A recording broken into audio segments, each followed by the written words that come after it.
Hey guys, we are at Cape Fear Customs in Wilmington, North Carolina again. We were lucky enough to come back. Today we're going to go through some of the capabilities that the Gladiator has, and we're also going to look at the Wrangler and see what capabilities they have too, so stay tuned. Alright guys, so I'm outside of the Gladiator Rubicon, and we're going to look at clearances today. And we're going to look at the approach angle, the break-over angle, the departure angle, and we're also going to look at the ground clearance. So let's get started. Alright guys, so we're going to talk about the approach angle first. The approach angle is the angle at which you can approach an obstacle and your tires will start to climb before the lowest hanging point on the front of your vehicle will touch. What's the approach angle of the Rubicon Gladiator? 43.4 degrees. Awesome. So the way they find that is they measure from the contact patch, the center of the contact patch of the front tire, to the lowest hanging point on the front. So with Jeep having the really kind of stubby front end, they do have a really good approach angle.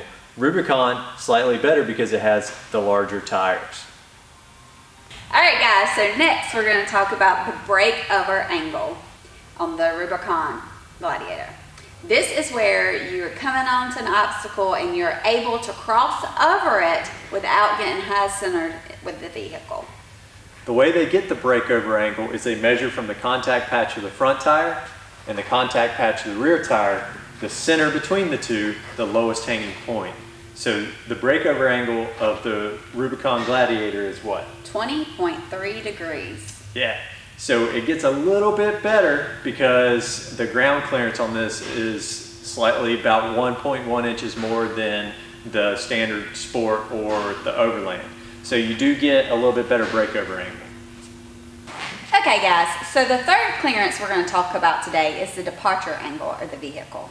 So the departure angle is when we're coming off the obstacle and what the clearance is where we're not going to get stuck in the rear. So the way they find the departure angle, just like the rest, center line of the contact patch of the rear tire to the lowest hanging point in the rear, which a lot of times is a Reese hitch or could be a hitch that's connected to your bumper. Vehicles like pickup trucks, they have a lot behind the rear tire, so they typically don't have a very good departure angle. Other things like the Wranglers, they have a very good departure angle because they don't have a lot of overhang in the rear. So what's the departure angle of the Rubicon Gladiator? 26 degrees. So that's still pretty good. Rubicon, because it has larger tires, again, attributes to a better departure angle. Finally, we're going to talk about the ground clearance for the Rubicon Gladiator. So the ground clearance typically is measured from the lowest point in the front. With the Gladiator being solid axle front and rear, your lowest hanging point is going to be the bottom of your differential. So they measure from the bottom of your differential down to the ground. And they kind of claim that it's called a running ground clearance.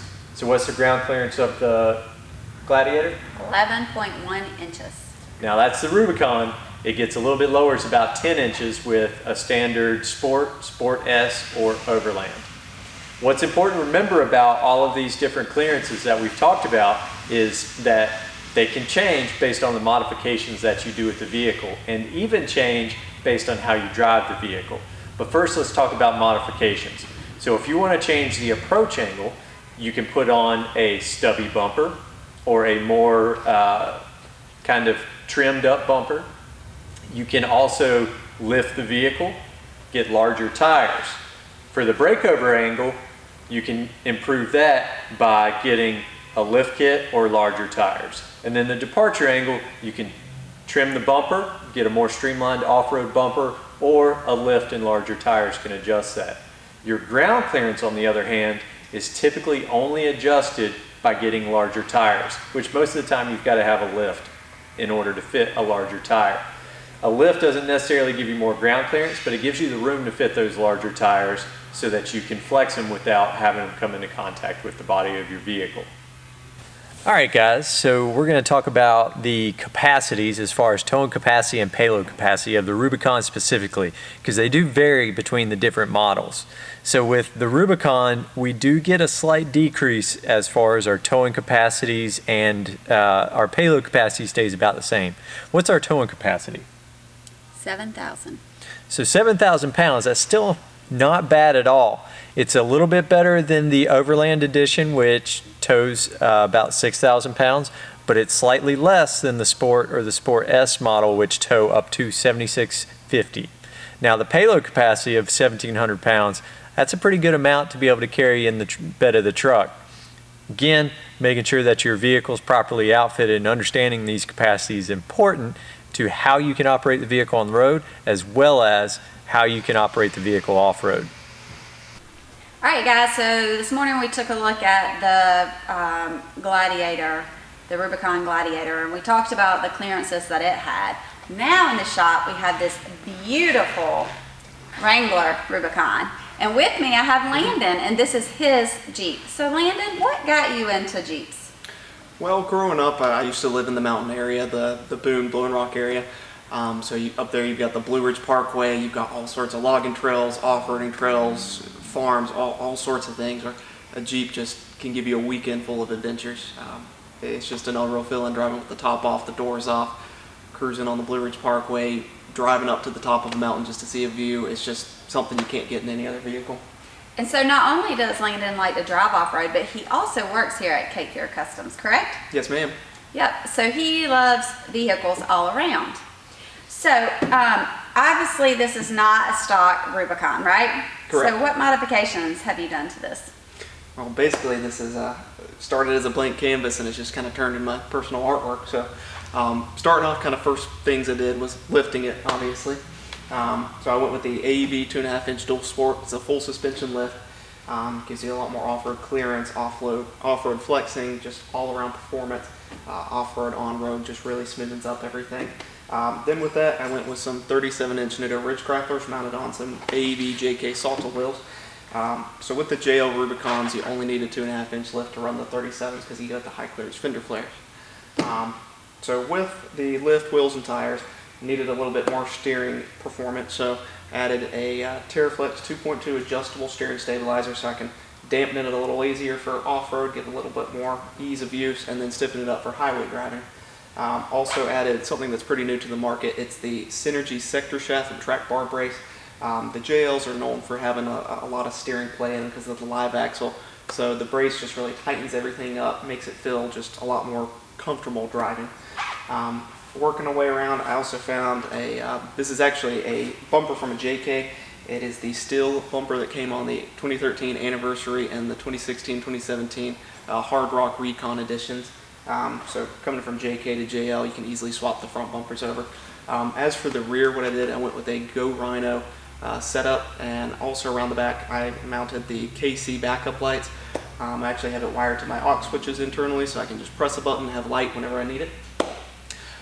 So with that, I also did a spare tire delete on the back. Putting a 37-inch tire on the back, you don't really have too much visibility back there. So just went ahead and deleted it and gave it a pretty clean, pretty fresh look. Got a couple little sticker upgrades along the way. We've got a vinyl guy here at the store. I've got a four-wheel drive sticker that you find on the wheelies around the back. And then also have the bent decals just to kind of add a little touch to it. And then the list just kind of keeps going inside and outside of things I've done to it. So what, adding the lift, how much clearance, ground clearance did it give you, do you know? So the lift gave me 2.5 inches, and then jumping up from the stock 33 to the 37s gave me about another 2 to 3 inches. So kind of the 4 to 5 inch range, which definitely helps. Okay, awesome. All right, so thank you so much, Landon, for letting us use your beautiful Rubicon. Absolutely, it's my pleasure. Thank you guys for hosting me. Thank you.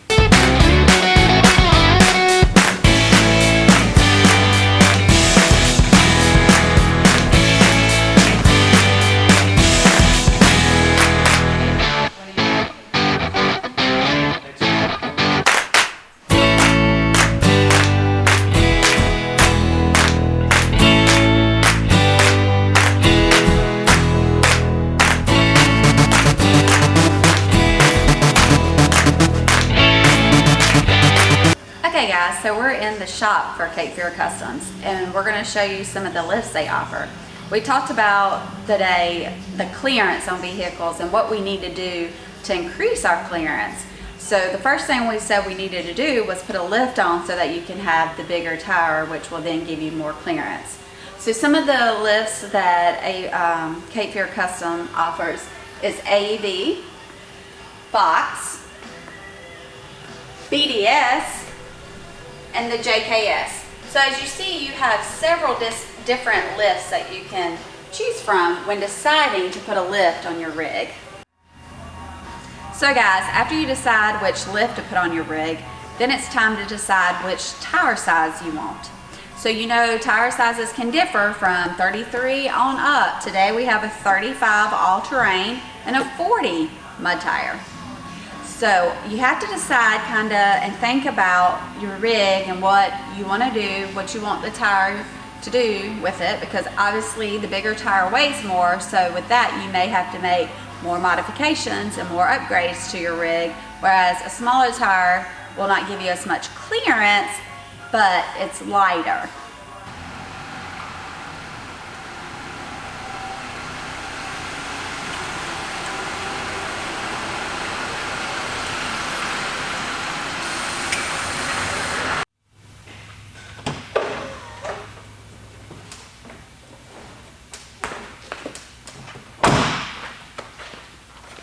Okay guys, so let's recap. Today we've talked about the approach, the brake cover, and the departure angles, and also the ground clearance. So we had a chance to look at a modified Wrangler, and this is a highly modified Gladiator. So we can see the difference versus modified versus highly modified with the clearance that it gives us all throughout the vehicle. So we just want to thank Cape Fear Customs today for allowing us to come back down and go through the Gladiator again and see the clearances and the angles, and also for Landon allowing us to interview him and ask him some questions about his vehicle. So thank you so much for watching us, and we'll see you again soon. All right, guys, thanks for tuning in. Join us for our future videos. We're going to be talking more about choosing the right lift kit for your vehicle, regardless of if it's a Jeep, Toyota, or whatever vehicle that you're driving. But choosing the right lift kit for you and choosing the right tire and wheel combination for your vehicle so that you can get the most enjoyment from your vehicle. We hope today that you enjoyed Sarah's presentation. It's kind of cool to watch her. She's learning, just kind of like I was back then too. So it's really interesting. Hopefully she enjoys it. I do. But again, huge thank you to Cape Fear Customs for providing us with all this. Most definitely for providing us with this awesome Gladiator behind us. Hopefully we can twist some arms and maybe get it out on the trail sometime and see what it can really do once we get some time. Yeah, that'd be awesome. Yeah, so leave us a comment, give us a subscribe or a like. But thank you guys for tuning in, and we will see you next time. Bye. Bye.